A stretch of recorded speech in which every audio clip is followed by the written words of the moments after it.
Ladies and gentlemen, good morning and welcome to our election debate series that is brought to you by the Election Resource Center, working in partnership with the National Youth Development Trust and the Bulawayo Progressive Residents Association. This is a platform that brings together candidates from different political parties to come and share with us their manifestos per se, their promises, their election promises. What is it that they are going to do for the residents of Ward 4? And what is it that they are going to do differently? What is it that they are promising to do differently?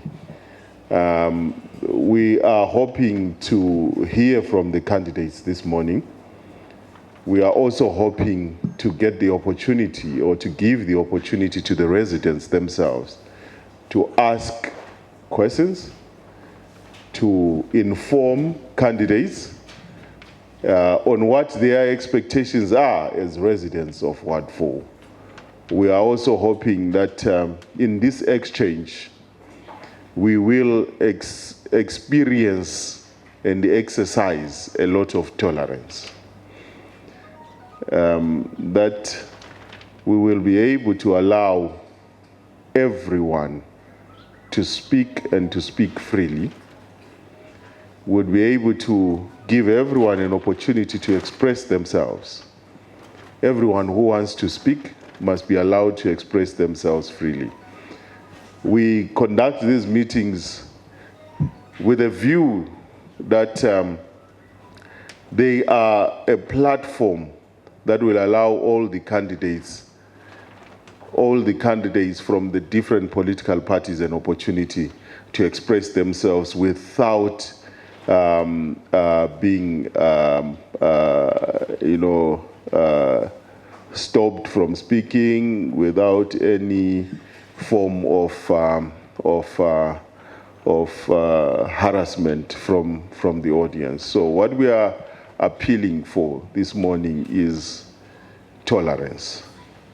To the candidates themselves, what we expect is that they will use a language that will not promote hate, that they will use a language that will not necessarily push the other candidates to feel like they are being pushed to respond in a particular way. But also we allow the candidates to fully express themselves. We allow the candidates to share their views without interference from anyone. If you are a candidate and you feel the issues that are being raised are not true, or they are incorrect, or they are not a correct reflection of what you believe to be the status quo, allow the person to complete their thought. Allow the person to complete their thought. You will be given an opportunity to respond. Do not interject. Do not stop them from speaking. So we are going to adopt a particular format this morning. The format is such that we will kickstart this debate by asking specific questions to the candidates. They will respond to those questions. And then, after they have responded, we will also give an opportunity to residents of Ward 4 for them to ask specific questions and make specific comments. So that's how we will proceed. In order for our meeting to proceed very well, we will have to agree on a few house rules. I can see that in this space we don't have that, and we hope it continues. We will not allow specific party regalia in this meeting. So it's good that we are not seeing anyone with party regalia, because we don't want to start viewing you and your view because of where you are coming from. We want to allow you to speak as a resident of Ward 4. That's the second one is that, if possible, let's put our beautiful gadgets called cell phones on silent. Or on airplane mode if there is nothing urgent that you are expecting, so that we do not disrupt the proceedings of the meeting. And also, we expect that each one of us should be allowed to speak in a language they are comfortable to speak in. If you are comfortable speaking in English, yes, please speak in English. If you want to use a mix of languages, it's okay. If you want to use one particular local language, whether it's Ndebele or Shona, be comfortable to speak in a language that you want to speak in and that you are comfortable to speak in. And lastly, that we need to allow ourselves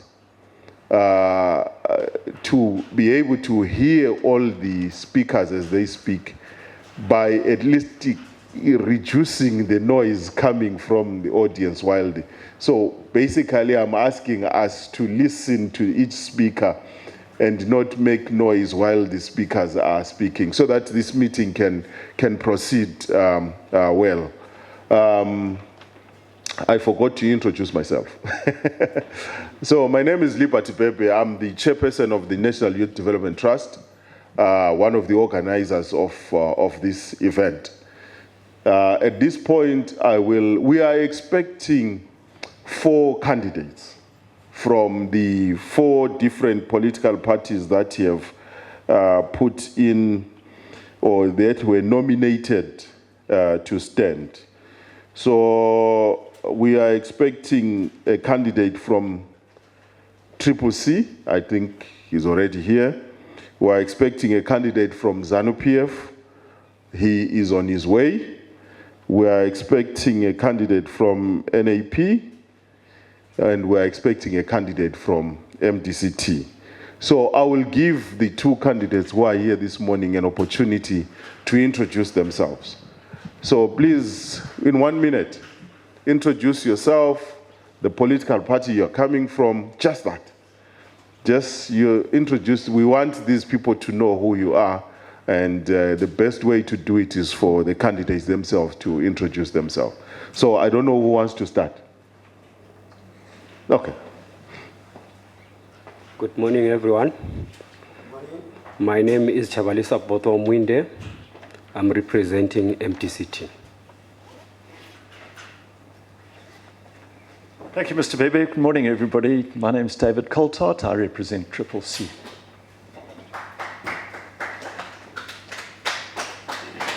Thank you so much. We're still expecting somebody. Please give me just show me if the candidates, 2 other candidates walk in. Just let me know, so that we don't miss them. I might not know them personally.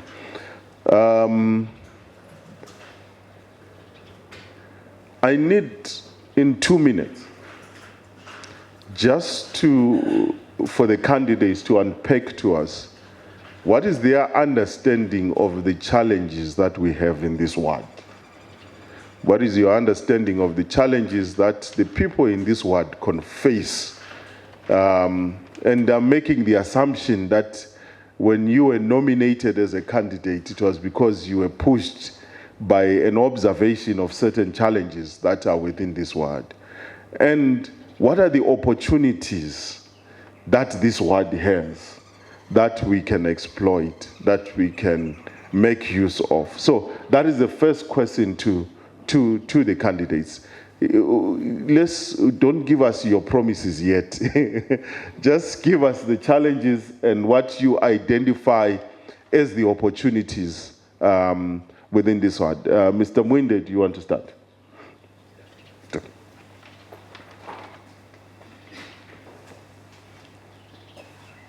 Firstly, the challenges which are in this ward, what I have seen in this ward, street lights, they are not working for the past maybe for 20 years.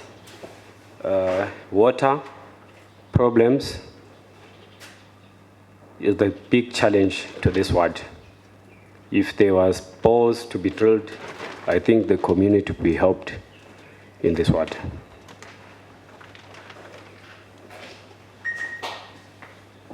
Thank you, Mr. Bebe. Before I answer the question, though, out of respect to everyone here, I did advise the organisers that unfortunately I could only be here between 10 and 11. I am meeting the EU monitoring team. So please accept my apologies right at the outset. It's not meant as a mark of disrespect to my fellow candidate or the organisers or you attending here. But in answer to your question, sir, I've lived in Bulawayo since 1961.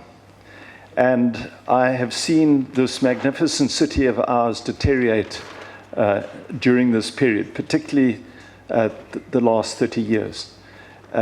We see it, as my colleague has said, with the absence of street lights. We see it in the terrible deterioration of our roads. If you just go, for example, on the Johannesburg Road, the Eskodini Road here, it is in a quite shocking state, along with pretty much all our roads here. Litter is a major problem. We have lost pride in our city. Our city has become like a rubbish dump, and that needs to change. And then, as my colleague has said, street lights, the delivery of water is intermittent, but the problems of this ward, of course, need to be located in the problems of the entire city. We see a city council generally which is not being run efficiently. We see certain contracts which have been awarded, which affect all of us as Ward 4 residents, which are clearly not in the best interests of the citizens of Ward 4 and of our city. And so we need to clean up the city, both in terms of litter and in terms of corruption.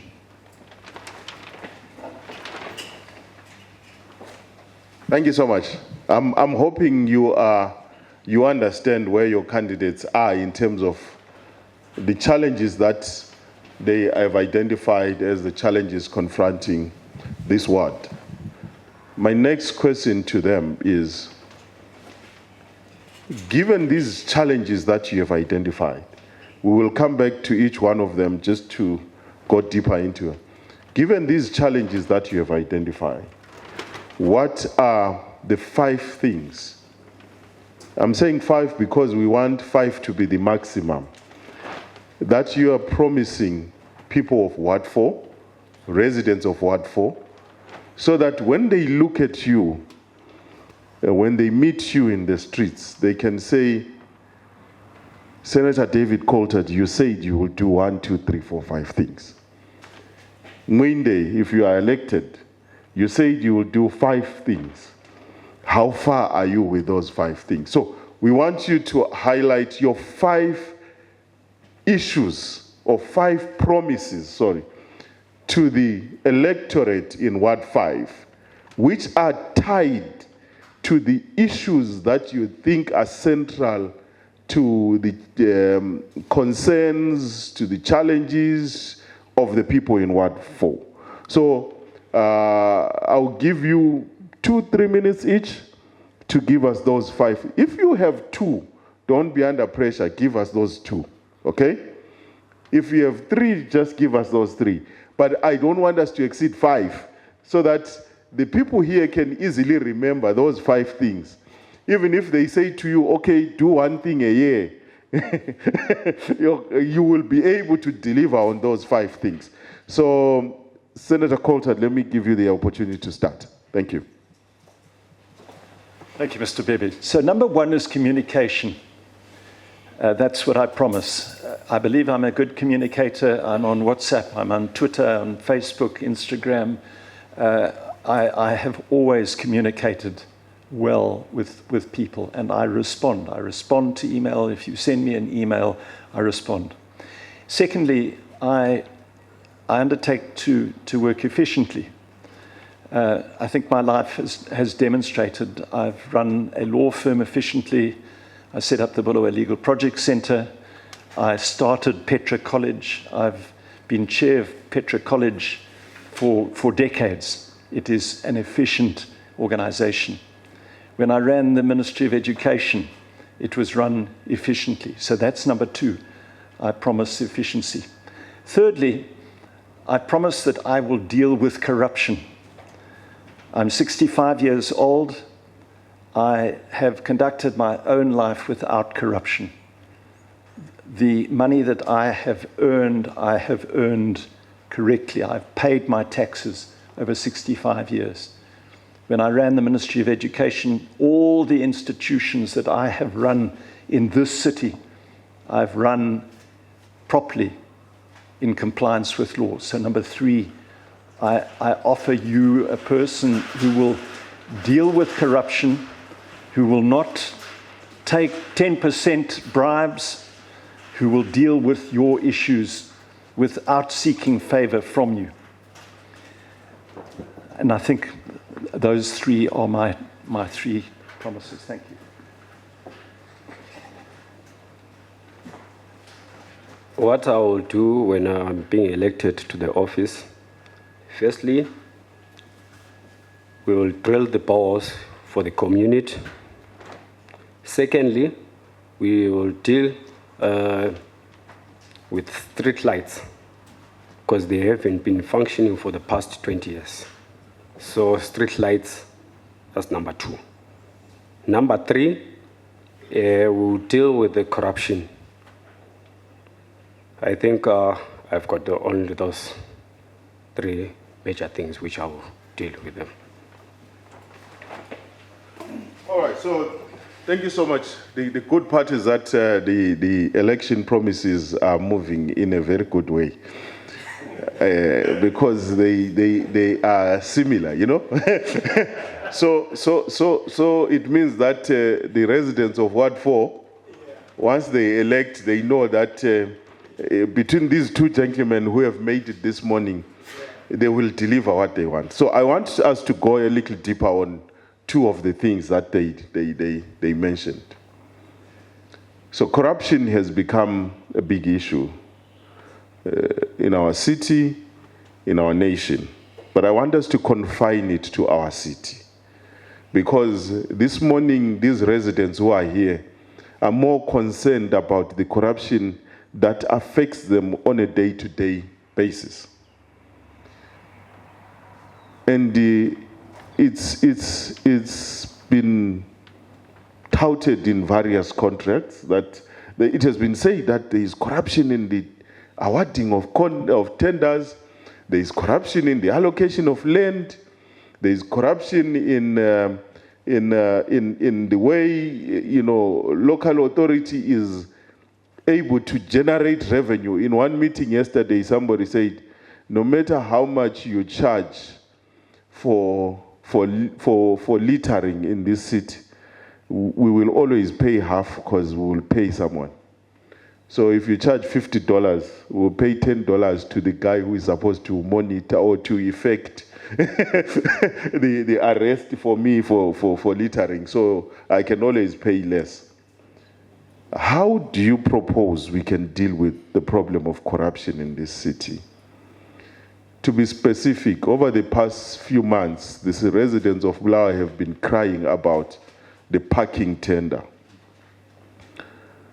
Without saying that it was awarded corruptly, but people are saying, how did we get to a point where the city gets less of the revenue, yet the city owns the roads, it owns the parking bays, and these guys have only come with paint to paint some new lines, and then they charge us, they get 70%. How did we get there?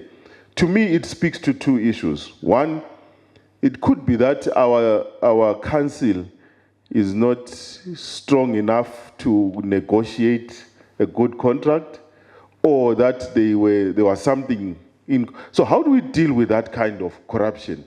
But also coming back to the guy who is going to be underpaid, and how do we deal with that level of corruption? So that's the first one. But the second one, to me, it goes to street lighting. You raise it as a very key issue to this ward. But the answer we always get is budget. So this is an election promise you are making.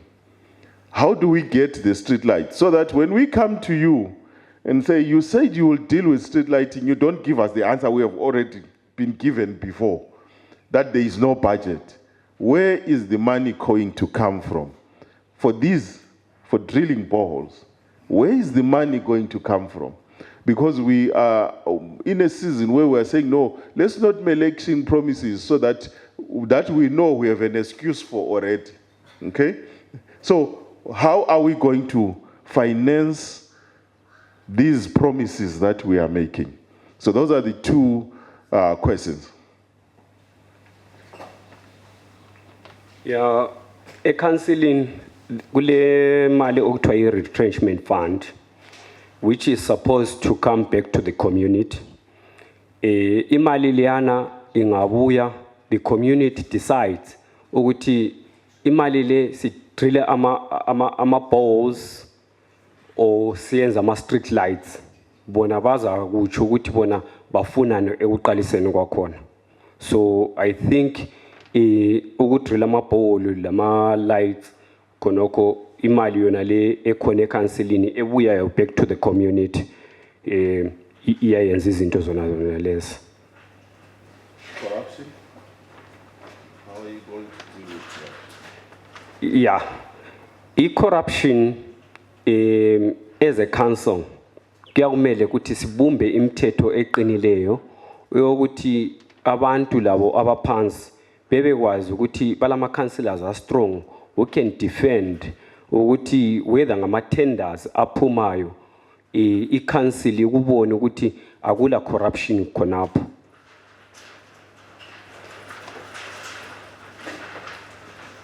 Mr. Bebe, you give us 2 minutes to respond to topics that really could take us all day. But let me try and deal with it. Firstly, corruption. I'm a lawyer. I've had 40 years of experience practicing law in the city. And I intend to use that experience as a lawyer to try to tackle corruption.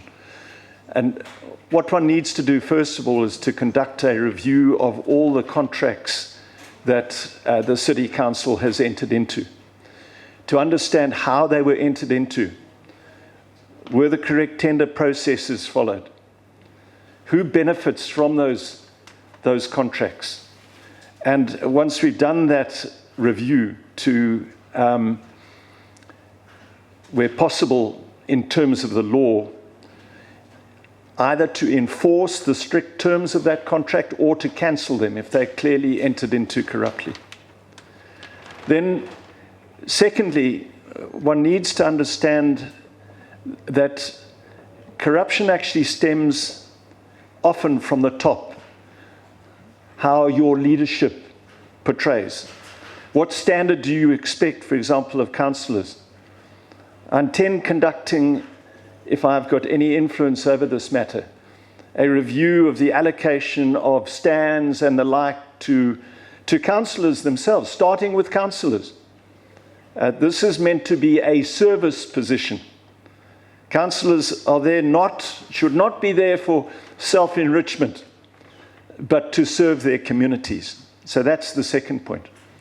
Number 3 is, my understanding is that a lot of the corruption within council is not necessarily at the level of councillors, but is also at the level of the full-time employees. And one needs to understand, working with people within council and with residents, what has been going on. Mr. Bebe, when I was Minister of Education, I had to deal with a cartel to produce textbooks for pupils. I discovered that there was a cartel of the major publishing houses. And to get the textbooks produced, I had to break that cartel. I broke it by working with UNICEF and other organizations and shining light into that situation, speaking very vigorously about that cartel. And that's what I will do as mayor. I have always spoken my mind. If I see corruption, I will be speaking about it, to shine light onto it, to break those those corrupt activities. Turning to your second point, sir. How do we finance things? One of the messages I want to convey to you today is that we must have realistic expectations. If you heard very carefully what I offered, I didn't say I'm going to be drilling boreholes and the like, because what we need to understand is that the office of City Council has been undermined by central government. I wish our ZANU-PF colleague was here. But what has happened to council is that most of the power of council, particularly when it comes to the budget, has been removed from the council and taken to central government. And that is a critical issue that we have to confront when it comes to financing. If we look at roads, for example, car licenses used to be paid to the city council. Now they go to Harare, and very little comes back. The same with Zimwe, with our water. The city council used to control its water, and those things need to be confronted head on so that we get the proper finances that we need to do street lights and boreholes and the like. And then we need greater discipline in our city. This applies to all of us. The fact of the matter is that we have a very small percentage of residents who pay their rates. And this is a tough one. This is not an easy sell to someone asking to be elected to office. But the reality is that many of our residents, many of the people voting in this elections, do not pay their rates. That has to change. We need to take responsibility for our city so that we get our rates in properly paid. But that also involves the fight regarding using real currency. How can we run this city when we are getting Zimbabwe dollars, worthless Zimbabwe dollars because of ZANU-PF, into our coffers? That has to change. We have to get real currency into our coffers, and then we will be in a position to budget properly and to work out what our city priorities are when it comes to boreholes and streetlights and the like.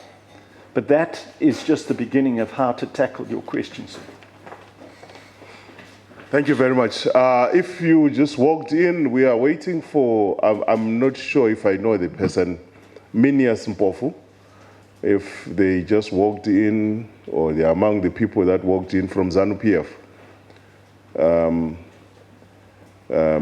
So this is an election debate series that's brought to you by the Election Resource Center, working in partnership with the National Youth Development Trust and the Bulawayo Progressive Residents Association. So Senator Coltart, I'm pushed because you would want to leave, to make two follow-up questions. The first one is paying of water. Unfortunately, today I didn't bring the water bill. One of the things that people say, and it's been said throughout the other words, I'm not sure with what for, is we can't interpret this thing. We don't even know if this is our water charge. Where are these figures coming from? It's a confidence issue. Rather than people just not paying because they don't want to pay, there is a confidence issue with rates. What needs to be done to improve that confidence, to regain that confidence, where when I receive my water bill, I am confident that this is the water I used and this is the water I must pay for. This is because it doesn't come just as water. There is sewer, there is all the other things. Am I confident that if I'm walking out of my house, then I'm jumping over, sewer flowing right outside my gate, that should I pay for this? It's also a confidence issue. So how do we deal with that confidence issue so that we increase revenue? The second thing that you spoke into is the issue of making sure that we deal with corruption that's in-house within the local authority. that goes beyond the elected officials to the administrators. And we know the battles that are associated with that. How do we deal with some of those things, both from a legal perspective and also from you as a candidate? Thank you. Thank you, Mr. Bebe. And I appreciate with Bothwell here giving me this extra time because I have to go. Thank you. It's kind of you. So firstly, how do we raise confidence amongst people? Like you, I'm a resident, I'm a ratepayer. And it starts actually in how you pay your rates. When I go to the city council to pay my rates every month, I go personally. I don't get a secretary to go or anything like that. I go myself.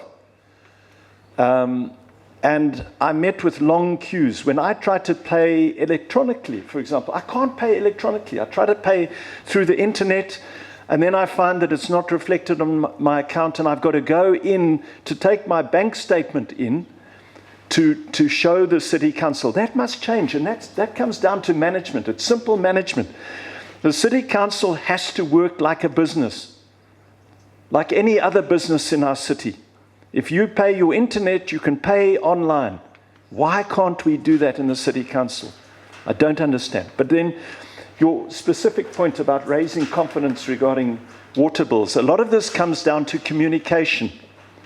How well do we communicate to residents how their rates bill is made up? It seems to me that there's no clear undertaking. For example, when our rates have suddenly increased this past year because of inflation, there has been inadequate communication regarding why the rates have suddenly gone up. We've had to go in. I don't know whether you were affected by it, but in the last couple of months, my rates bill suddenly rocketed. And I thought it was to do with inflation, but I'd never been told. I had to go in, and when I went in, it was explained to me. So communication is absolutely critical. Then, of course, it comes to ensuring that your usage is in fact correct. In the past, we used to have teams of people going out regularly checking water meters and the like. You rarely see those people now. And I suspect that often it's estimates.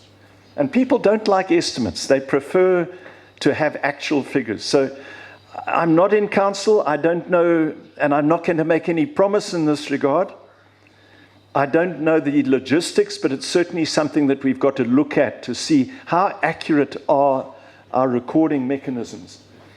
And we need to try to make them more accurate, and then we have to communicate to the people. Sorry, I've forgotten your second point. You've already answered. Have I? Yes. Thank you. Thank you very much. So, because Senator Coltart has to leave, I will ask the audience to... Okay. So, if we could ask specific questions to Senator Coltart, I will take at least one question per person so that we have more people asking questions. Specific questions. Okay, there is a gentleman there. Yes, Ubavalapa. Any other hand? Yes. Okay, so you'll be the third person. So we'll start. Good morning. Mr. Coltart, you have been an MP, a senator, as well as a minister. And within that time frame, you have been in different formations of the same party. What is they going to do differently at this time than the predecessors? Thank you. Yeah, I think you should stand there and answer. So you're absolutely correct, sir. I've been involved with the MDC since its formation in 1999. Of course, in 2005, I did not go with the majority formation. I was with the smaller MDC, so-called MDC Green. So to that extent, but you ask, what are we going to do differently? I hope that I'm not going to do anything differently. I hope that if you look at my record in this city, I started the Bulawayo Legal Project Center in 1986. It is still running efficiently. I've mentioned I started Petra College. I was the person who brought the Cure Children's Hospital here. It was going to Harare.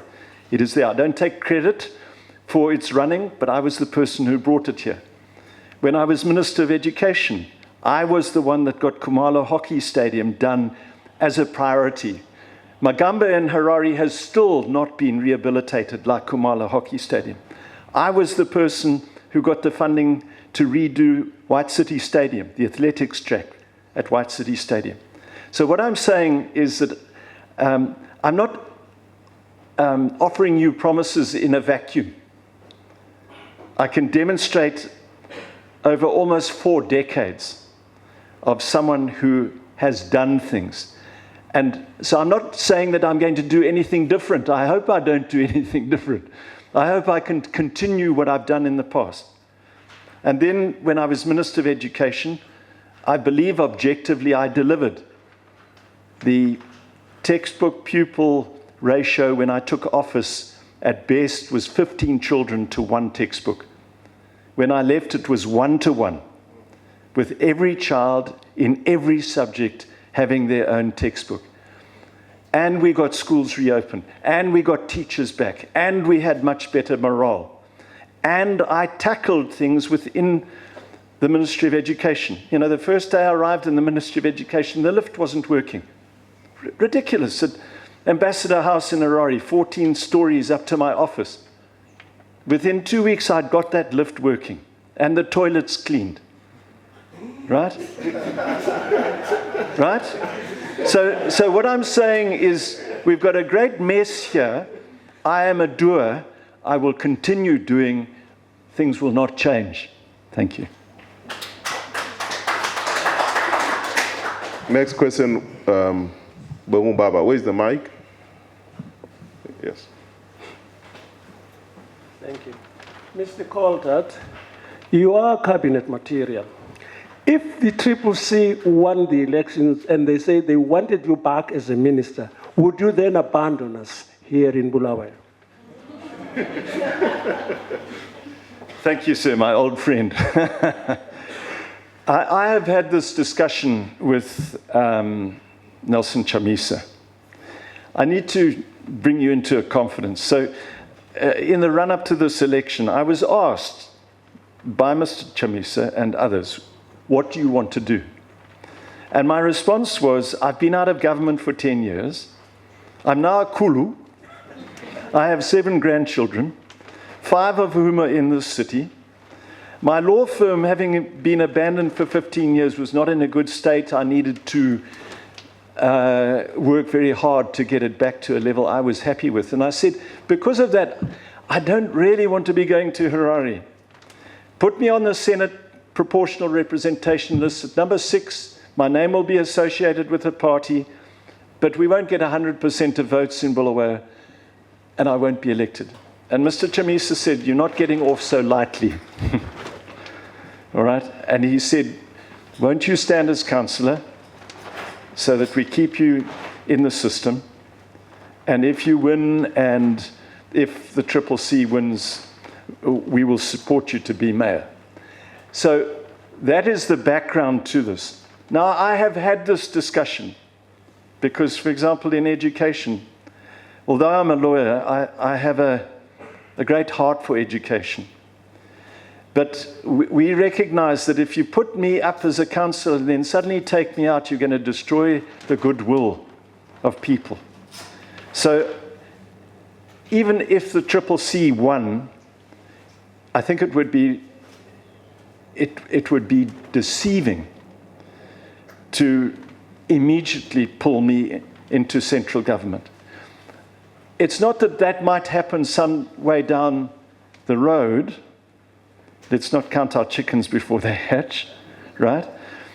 But my commitment is that if the CCC won the presidential and became into government, I have an obligation, because I'm making undertakings to you now, to go into City Council, at the very least to try and stabilize things, to get things working properly. And if we're satisfied that things are working properly, then in conjunction with the citizens of this great city, if the citizens were happy to release me, then to do that. But always not to make any unilateral decisions. You can't come into a place like this and stand for election and make certain promises and then break them, because you destroy all credibility. From Waterford. From Waterford. Now, I'm not sure whether I'm going to ask a question or just to make a comment. But from my experience of attending residents' association meetings, we've been asking City Council to give us a report on income generation projects. Because we have been crying to say, why should our City Council budget be solely based on the ratepayers' contribution? Whereas City Council seems to have forgotten that they also have a part to play, a role to play in terms of revenue generation, so that our budget for running the city becomes a bit lighter on the residents' side. But each time we ask for that, no report has been forthcoming. We are told stories about Ingwebu is the private company, they are struggling to stand on their feet, and all sorts of funny stories. We have been telling them that there are so many things which people, which the City Council can come up with as income generation. We've got the beer halls, they're all white elephants. We've got a lots of things. The farms, Isabel farms, the whatever you call it, and no money is coming. No money is coming, no report is coming, nothing comes. So from what you have been saying, Senator Coltart, I hope that with that kind of experience of yours, you could assist us in income generation in this city, so that our rates, the ratepayers' contribution towards the budget, can be a bit reduced. Thank you.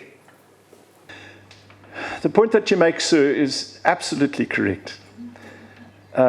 When we look back on the city, there were a great variety of institutions owned by the city that generated income. You mentioned Ngwebu beer halls.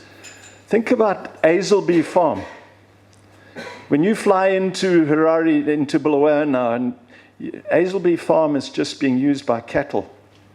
It used to generate massive income for the city because there was wheat and all our sewage was used. That has totally collapsed. Now, do we have the capacity as a city council to renovate that? In the short term, no. We have to work with partners. And that's the critical thing. I talk about communication. Let me just quickly go back to litter. Can the city council in itself sort out the litter problem? No. We have to build a consensus with businesses, with residents, with people with skills in our city. We're a city with people with great skills, huge variety of skills. If we draw people in, work together, then we can start tackling these things. Now, don't get me wrong, I'm not talking about privatizing. I saw the issue regarding the municipal police and this, I don't know if you picked up that story, that they wanted to give a contract to some organization. You can't privatize the entire city. And there's certain aspects of the city that should not be privatized. I understand that. But there are, nevertheless, certain assets that we might be able to, subject to, it comes back to this parking contract, subject to complete transparency in the allocation of those contracts. But let's take Hazelby. There may be farmers with tremendous skill who can redevelop Hazelby.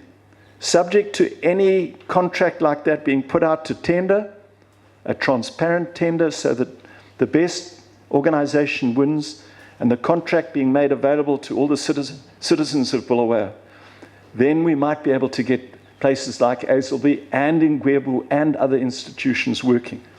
But you know, the other thing about running any organization, it's not just the income flow that's important.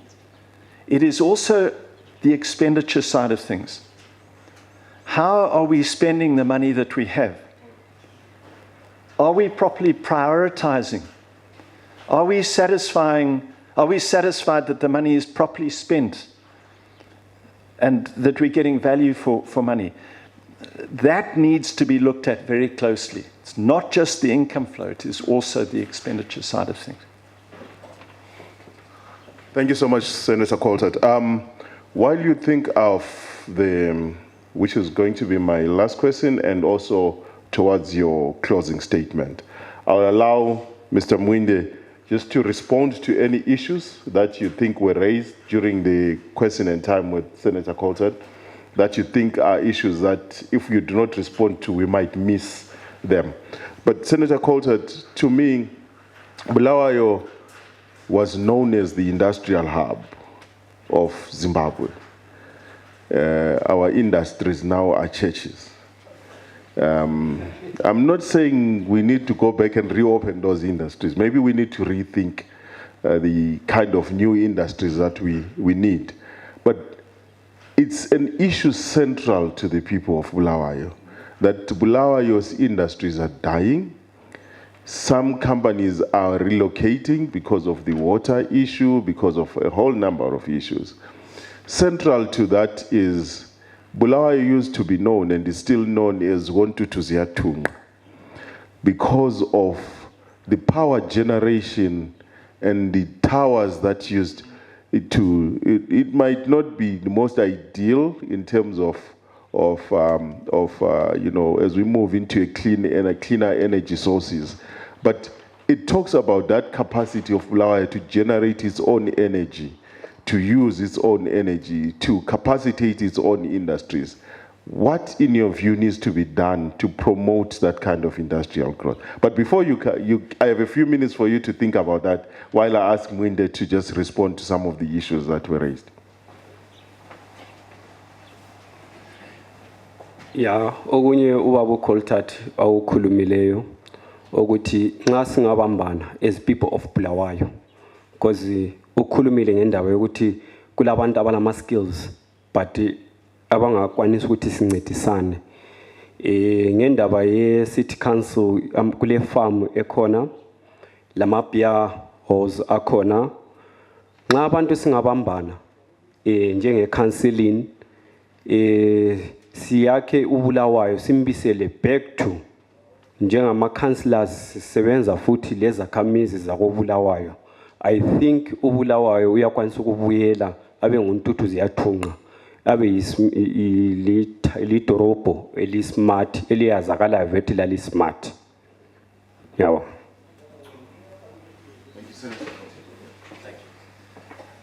So the first thing, how do we restore the city as the industrial hub? A very practical example. With my grandchildren, I often get them to come and sit with me when I shave in the morning. And I put shaving foam on and I say, I've suddenly become Santa Claus because, you know, the shaving foam goes all white. And the message I'm trying to convey to them is that's the first thing that we do in the morning as individuals. We look at ourselves, we clean ourselves up, and that sets us up for the rest of the day. It's a critical first step in the rest of the day. And why do we do that? Because we want to make ourselves presentable to the people that we're coming into contact with. And the relevance of this to your question is, if we seek to attract investment into our city, what do they see when they come here? They see litter and fences down and potholes and rusty railway lines. Does it send a picture of an efficient city?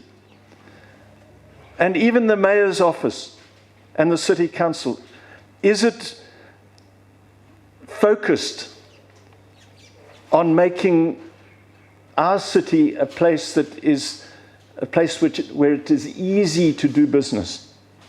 And that's what we've got to start on. That's why I keep my slogan is, let's clean up Bulawayo. That's the first starting point. We've got to clean up our city, a bit like shaving in the morning, to make ourselves more presentable, both to domestic investors within the country, but also international investors. And in terms of some of the practical things, if you go to Gauteng, Gauteng is bursting at the seams now. It's having water problems. Johannesburg isn't being run particularly well as a city. There are major businesses down there that need capacity. Once we've got our city sorted out, Johannesburg and Gauteng is actually going to be a huge focus of mine, to see whether we can't attract some of those big South African businesses as a starting point, who might like to use our existing sites with railway access, and instead of expanding in Johannesburg with its crime and with its water problems and the like, and get the industrial sites going again. But we need to be under no illusions. This is a massive task that faces us. It's not easy, but the starting point is making our city presentable again and making sure that we have good communications. Do we have a good website for Bulawayo? Do we have policies that are going to be attractive for businesses who want to come and invest in Bulawayo? That's what we have to do. Turning to your question regarding, for example, power. I can't go into detail in this because I'm conflicted from a professional point of view as a lawyer, but suffice it to say that I'm representing a company that has been engaged in negotiations with the City Council for the establishment of a huge solar plant for something like 2 years. I'm not exaggerating.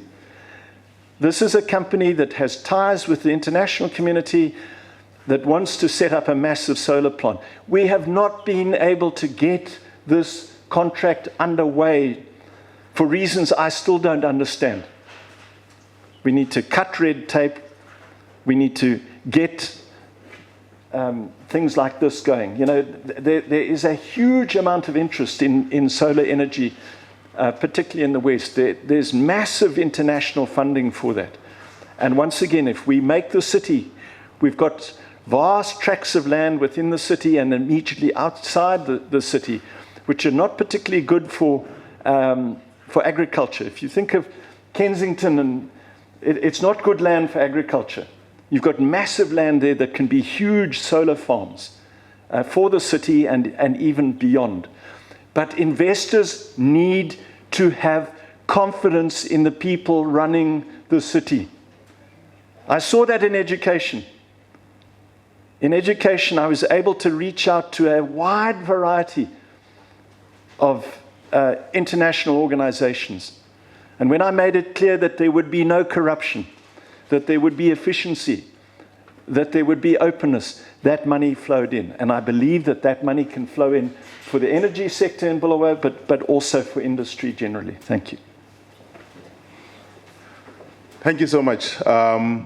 One burning question from a lady this time. I can't have all gentlemen speaking in this meeting. One lady who wants to say something, ask a question, raise a burning issue that affects women in Ward 4. Yes, ma'am.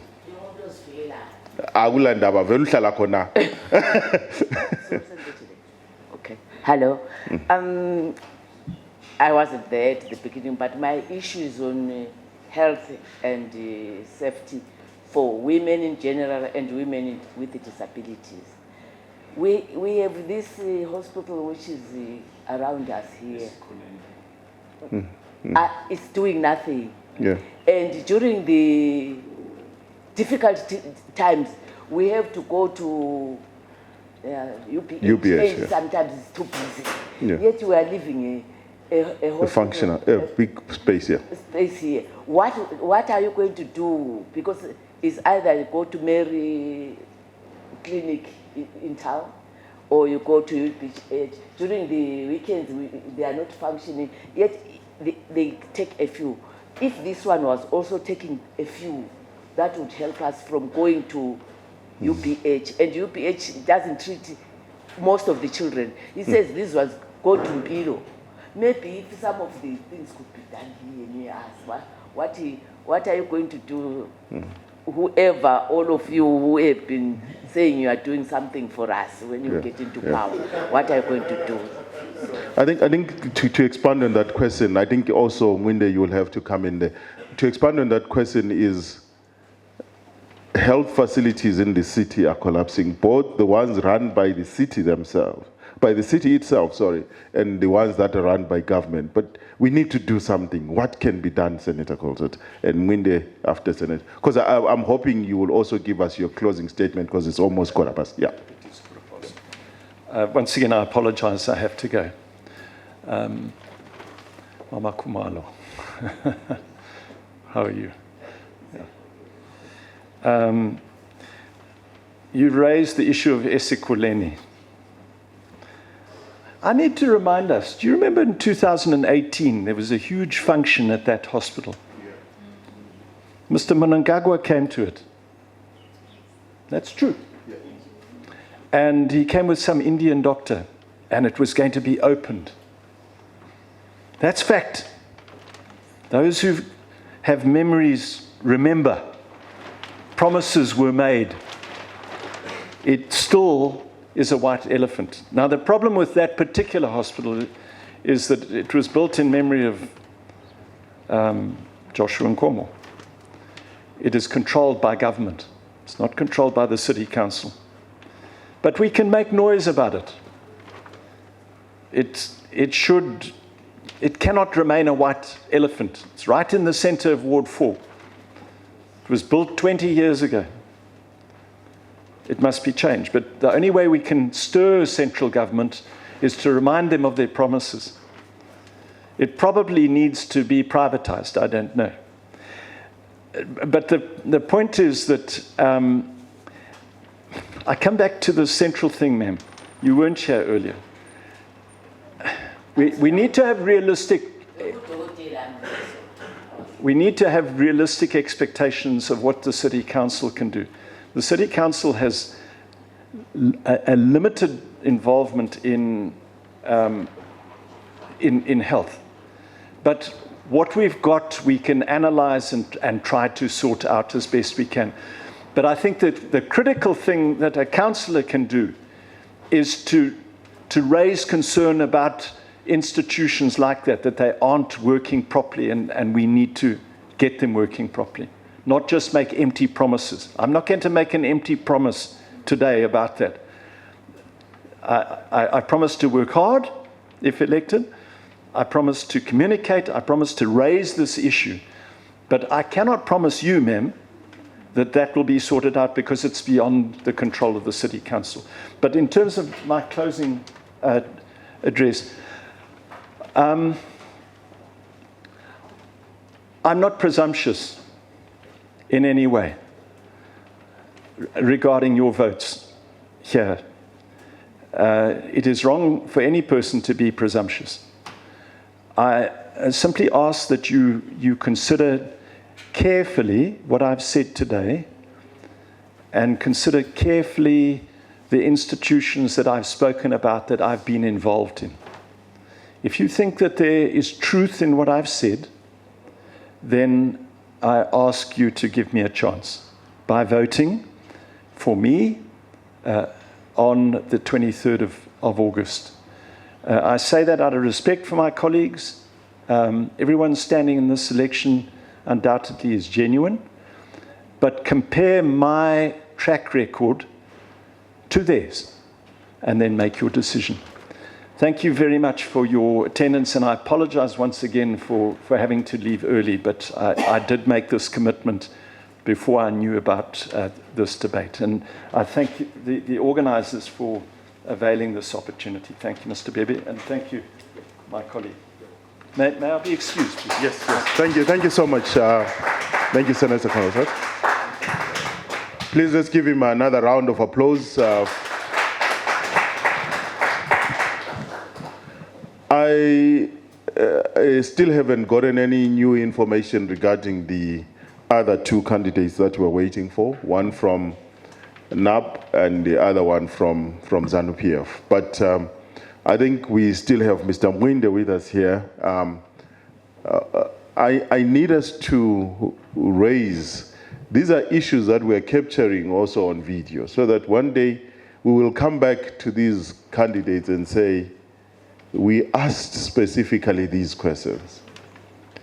I need us to raise specific questions to our candidates and also allow them to respond to these questions. I'm looking for young people with specific questions first. I want questions from young people who are saying, what is happening to planning for young people in this city? Is this city thinking about young people? If I could get 2, 3 hands, so I have one hand here, there's another one there. Any other hand? A young hand. Any other young hand, okay. Then I'll come to you. I just need young people. Okay, there's a third hand there. So if we could start there, and then we will have this as a conversation. All of us can come in, and then I'll come back to the rest of the house. Thank you. Thank you for the opportunity. Unfortunately, this question was directed to Mr. Mwinde, both Mr. Mwinde and Mr. Coltart. So, since Mr. Mwinde kwana zahlembuza directly. So, Mr. Mwinde, in your manifesto, do you have any plans in terms of uplifting the youth or involving them in projects that generate revenue or employment in umsebenzi yabatsha? Yeah, ku-manifesto yami ilayo ilokhuzeni yama youth ukuthi sibayenzele ama projects. Mina I have been doing ama projects 2006 ngangiyenza ama projects oku commercial netting, okufuya inkukhu, okufuya ingulube, okokulima. I used to ukulima khona phe eMachamhlophe, abaningi bawazi. Fuya inkukhu, lengulube, eplotini eKensington. Then I went to Mayfair Dam, Lake Cunningham, engangiyenza khona i-commercial gill netting. Mbamba inhlanzi ngama net. So i-involvement yama youth ngiyayifisa kakhulu ukuthi bebe khona nxa ngingavotelwa ngibe ngikhansela, ngahlala phansi lama youth ngoba kule ndawo eziningi lapha ezikhona njenge Waterford kule country club ekhona ayisebenzi kathesi. Indawo yona leyana kumele iyenziwe i-youth ilokhuzeni i-creativity yama youth khona ngale. Then kule ground eseManningdale yama youth yimi ngahamba lo Chigora sahamba silungisa i-ground yona leyana we sponsored amabhora khona ngale. So indaba le yama youth bengamvotela mina ngizahlala lawo phansi ama youth sizama ukuthi sibakhiphe e-streetini ngoba ama youth amaningi ase-streetini. Kathesi ungahamba from East Side up to Waterford uzathola ukuthi bagcwele emagrosa abayenzi lutho, they are not employed. So mina njengomuntu omutsha lami kuyangithatha enhlizweni yami. Thank you. The next question was coming from him. Yes. All right. I just wanted to add and speak on behalf of the youths, not youths, but even teenagers. I just want to talk about the schools, primary schools in the ward and secondary schools. I can see in some suburbs there are no schools. They have to go to the next suburb. So that's what I want to talk about. And the clinics, people they go to UBH and Princess in town, they have to catch lifts going to the clinics. The mothers who are pregnant, they are facing challenges. So I just want to refer this to the councillor who is going to check the office would he do something for the school children and the mothers who are pregnant? Thank you. Let me just get the other question as well so that, and then after this round, I want us to ask specific questions about Ward 4, okay? Coming from anyone now. I've opened up the house. My bias towards youth is coming to an end with this question. Okay, my question is, since Ward 4 is very big in terms of like geography, how are you going to cover my priorities abantu from different places? Because the demographics are very different. Then in terms of a Ward Retention Fund, what are your thoughts and when a Ward Retention Fund? Okay, so specific question. So let me just add something on the Ward Retention Fund, because the Ward Retention Fund, my understanding is it's linked to payment of rates.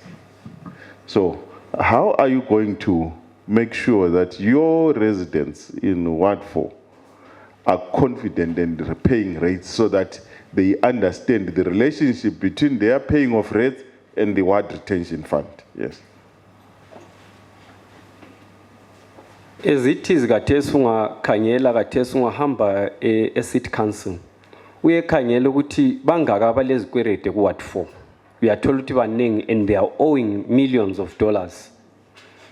So into ekhona nge retrenchment fund leyana nxa imali iphuma yona leyana izakhamizi zona yizo eziza decide ukuthi thina yikuyini okungabe kusihlupha kakhulu, kumbe ngamalight kumbe kugejiswa isibhorane. Kodwa mina isicelo sami bengifisa ukuthi ngabe kuthiwa izakhamizi ziyabhadala zingabhadala ukwenza ukuthi imali leyana nxa ibuya layo futhi back to the community isenzele okuhle. But nxa singabhadalanga amboni ukuthi kuzaba kule mali lebe lisithi ivele ngaphi bazali. Ngapha thina ngapha si owa ecounseling.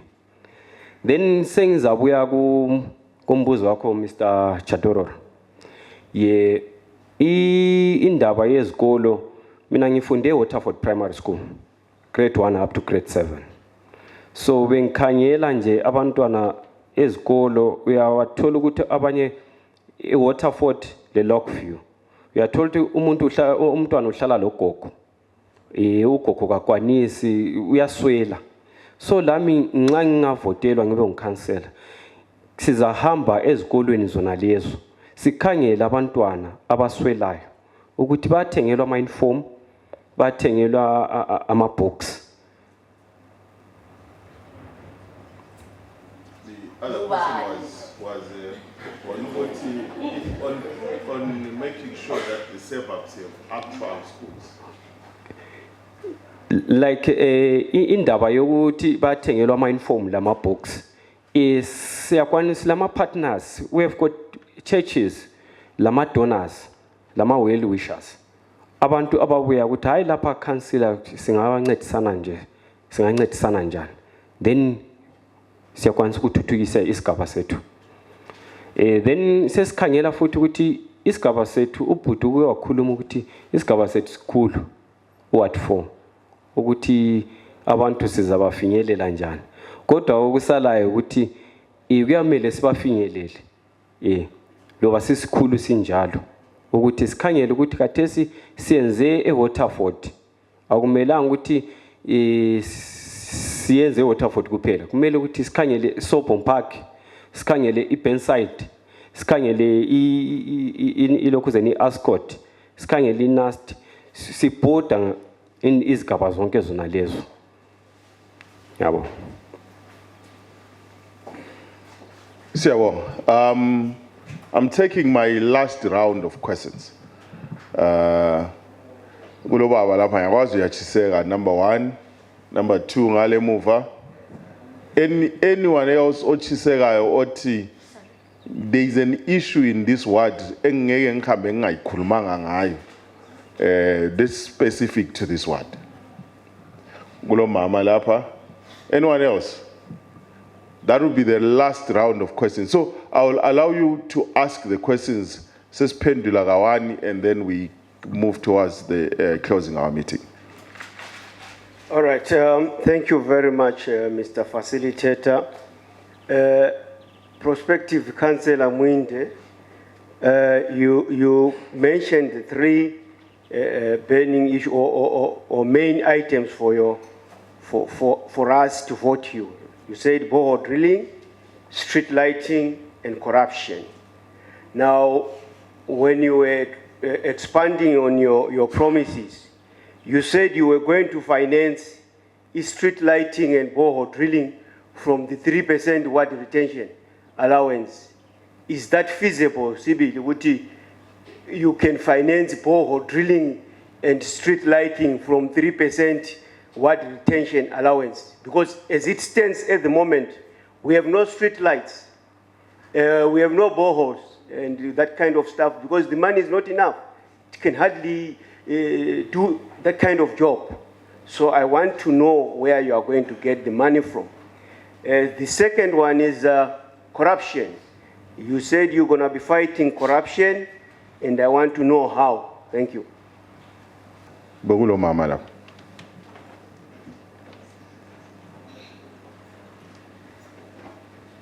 That means that we go retention fund.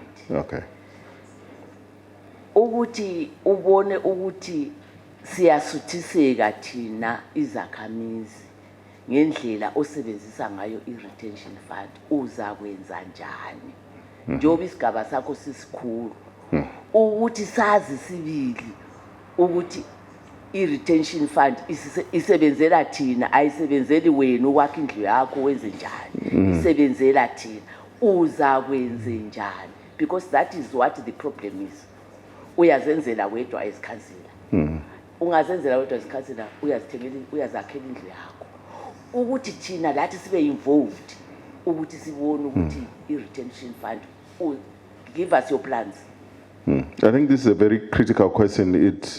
What is your strategy towards ensuring that residents participate in the decision making, in the implementation of the decision, in also monitoring and checking the progress that is being made? Hi, umbuzo sibili alright kakhulu. Ngizaqala ngani mama? I-retention fund injenge CDF fund. Imali lena ingaphuma angiyithathi mina ngedwa. Ngizabuya ebadaleni, badala imali lena isiphumile. Ikhona.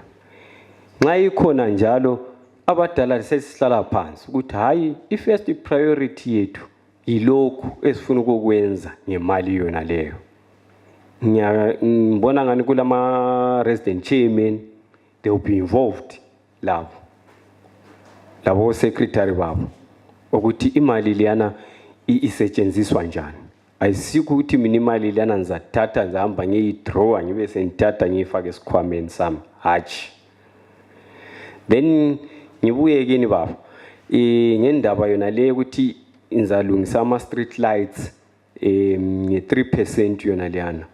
Anshongo ukuthi imali lana nxa ibuya mina awu decide ukuthi hayi asenzeni ama lights hayi lina lizacho. Then kulamanya ama donors abuyayo nje ku council ukuthi no bencedise ukuthi isigaba senu sishotani. I remember kwakuba lenye company yokumele ilungisa ama street lights ona la. Then i-company yona lena it was 2018. I-company yona lena yagcina ku angazi ukuthi wahamba njani, but yokumele ukuthi kuqhatshwe ama youth within the ward. Kulungiswe ama lights ona la, because ama lights la they've been idling I think for the past 20 years. So siyabe sincedisana abazali ukuthi nxa siphumile leyo mali liyatsho ukuthi hayi khathesi sifuna ibhoholo endaweni enje kumbe imatsha mhlophe ifuna ibhoholo. Because kuma budget consultative meeting kumele ukuthi futhi abantu bebuye betsho, because kungabuya abantu abayi3 kuphela bethi hayi thina sifuna lokho, then at the end of the day abanye sebesithi ukhansila ngiyosezidecide awubuyanga emhlanganweni. And then the other question from the gentleman emuva, Ndiyaxotsha abantu ukuthi asifuna ukukhuluma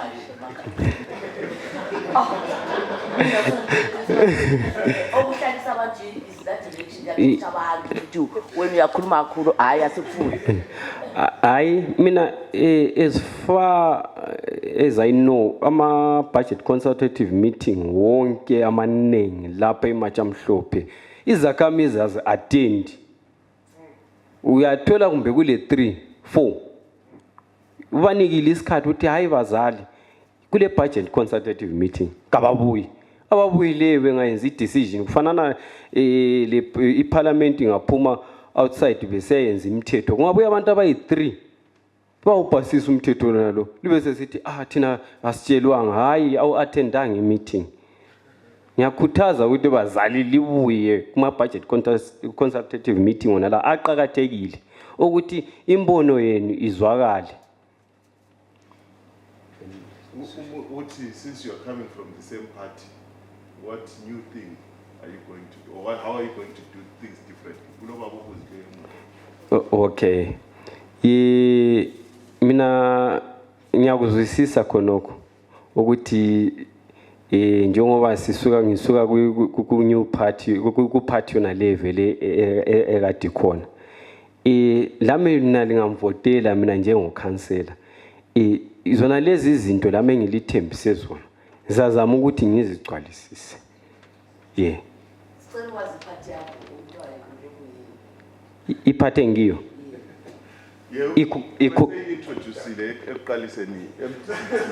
MDC-T ekhokhelwa nguDouglas Monzwara.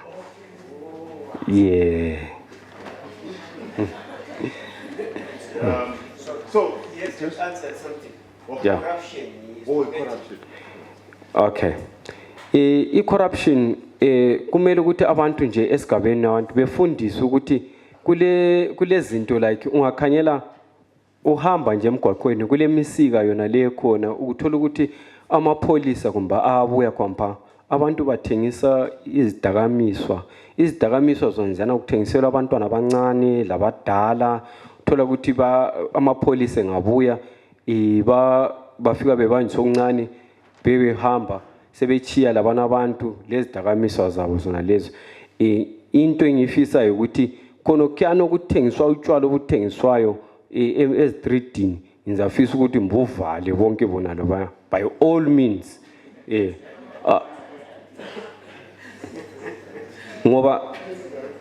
ngoba into ekhona amapholisa abuye ephonga udizisa kuphela behambe uthola utshwala lobana sobuchayiwe emgwaqweni.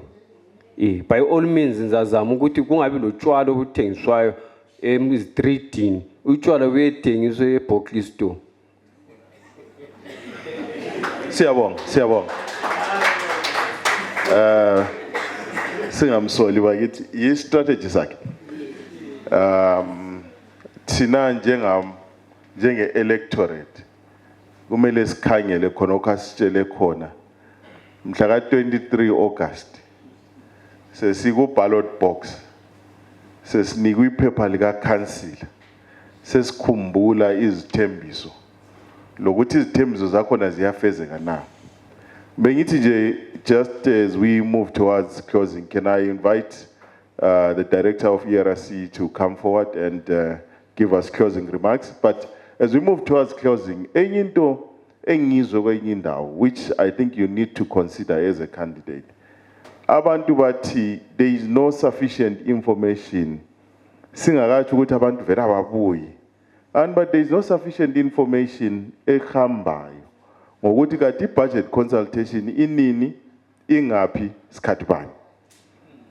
Ngike ngezwe enye suggestion angazi kumbe you will think it's feasible kwenye indawo bethi kati njengoba i-council ivele isithumezela ibill every month, why ngemva kwebill bengahle bebhala ukuthi mhla ka-10 sisematshamhlophe social club sizoyenza i-budget consultation kulokuthi bathumeze ku WhatsApp ingxenye abadala bakho ku WhatsApp kumbe bathumeze why singahle sikubhale khona lokho ngemuva kwabo abehle beprinte befaka ischedule yama meetings sibone kumbe abantu abafuna ukubuya kumbe babe ngakwazi. It was a suggestion evele kwenye indawo ngazi kumbe it's something that is worth taking. Angazi kumbe there is one burning issue that you are saying angeke ngihambe ekhaya ngakhuluma. All right.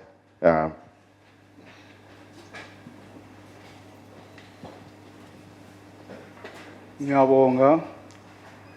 Mina kulento enzathi ngitshele laba abafuna ukuba ama-councillors. Ku-Ward 4 kule issue ye-employment enziwa yi-council. Abagadi public transport ngithemba lalinanzeleli ukuthi awusoze ubone umuntu egqoke worksuit ye-council egada amakhomba aza-Ward 4. Sicela ukuthi nxa kuqhatshwe abantu from every ward. Kathesi ngibuye ngani abaningi bavela ama-western areas. Lapha ngabona only one girl ohlale Lokview uthi ngiyedwa ku-cleansing department.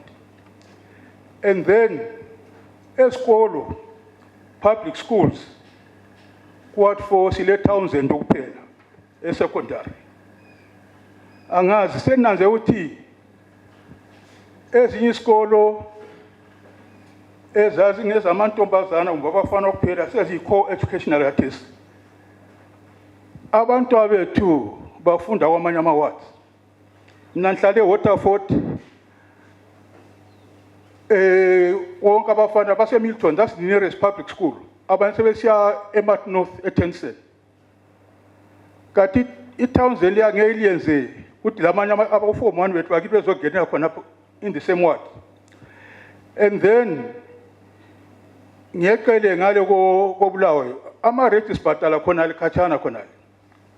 I-council kwezinye insuku kwakuthiwa kule line abadala kule line aba-disabled babe bahambise phambili. Kodwa kwezinye insuku kuthiwa layinani labo njetshana. Then abanye bethu diabetic. Ngithengise line ngelanga somele nge-EW singacela emapholiseni bathi hamba le eCity Hall. Ngathi bantu abantu kade kula ma-toilets lapha la uvalelani la phansi la kula ma-toilets lapha underground toilets. Why were they closed? Akuvule lokhwana. Enye into omele inanzele esikhansile ukuthi from 8th Avenue to 15th Avenue there is no public toilet e-council. Abantu sebesebenzisa imkodo khona lokho kupromota ukungcola kwedorobha la koBulawayo. Thina sesingena emkodweni kumbe siye emabhawa kule Palace ama-Palace Hotel the Plaza ama-church they are not welcoming.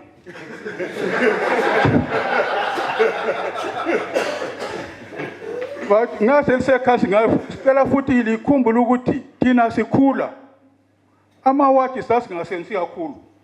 Kodwa wathi nxa kuthiwa u-3 sasikwazi siku-15th Avenue khonale. Kwawule i-clock esitolo lapha. Angikwazi ukuthi yafa nini. Kathesi only correct twice a day. Ayivuselele i-clock leyani yayisinceda kakhulu. And then naso ngalukhumbuzela abavele emalokishini ngale ukuthi ama-playgrounds lama-clubs siyafuna. I-swimming yi-life saving skill. Akuvuselele konke lokho. Abantu abethu bebe busy. Khona lokho bakithi ngiyacela likukhangele phaka ayivuke. Yikho lokho engikucelayo bakithi lingangena e-council. Hayi kuyezwakala baba. Indaba engani ngizakhuluma ngaka kakhulu nge-employment. Ngizweli sithi kulonkazana oyi-1 kuphela e-Ward 4. Ngiyabaza abasebenza ku-Ward 4 cleaner istrada. Kulo mama oseManningdale. eManningdale kule 2. Elokview kule 2. Then kube le imsebenzi yemgelo yokugebha imgelo liyo kusilesha. Wonke abantu ku Ward 4 bake bebizwe.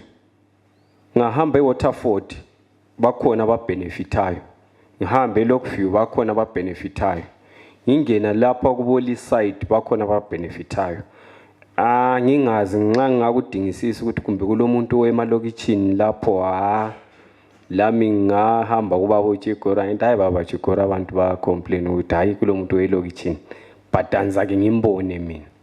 Ngiyathaba kodwa ukuzwa leyo information ngizazama ukuthi ngiyilandelele njengo aspiring councillor ngiyebona o councillor mthayi lapha kungani kule ndaba enje so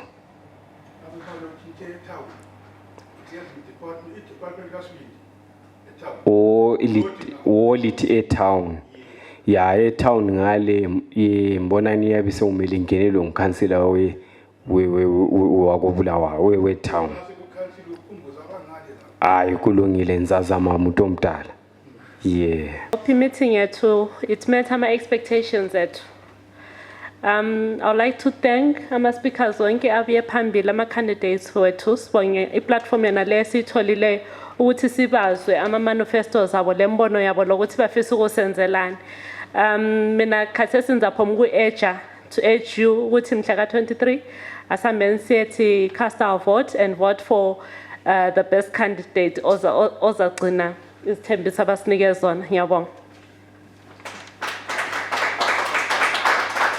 Thank you so much, and thank you to this wonderful audience and these wonderful participants. Liziphethe ngendlela uBulawayo esimazi ngayo. Bulawayo is a tolerant city. Bulawayo is a welcoming city. Bulawayo is a multi and a cultural hub of Zimbabwe. Ngijabule kakhulu ukuthi we were all tolerant and we tolerated divergent views. Asizijayeleni izandla. Siyabonga kakhulu and thank you to Ward 4. And I hope bakithi mhla ka-23 lingakhohlwa. Diarize, go and vote. Kuqhakathekile ngoba izikhathi eziningi sikhala ngemva kwevote. Yeah, kanti ilungelo lokukhala silithola mhla ka-23. Ukuthi kodwa sakuthi ukuthi asikhethanga kuhle. But ayikhona ukuthi ngangizihlalele besiyakhetha. Asambeni siyekhetha sikhethe kuhle, sikhethe umuntu esimthandayo. Ngiyabonga Bulawayo.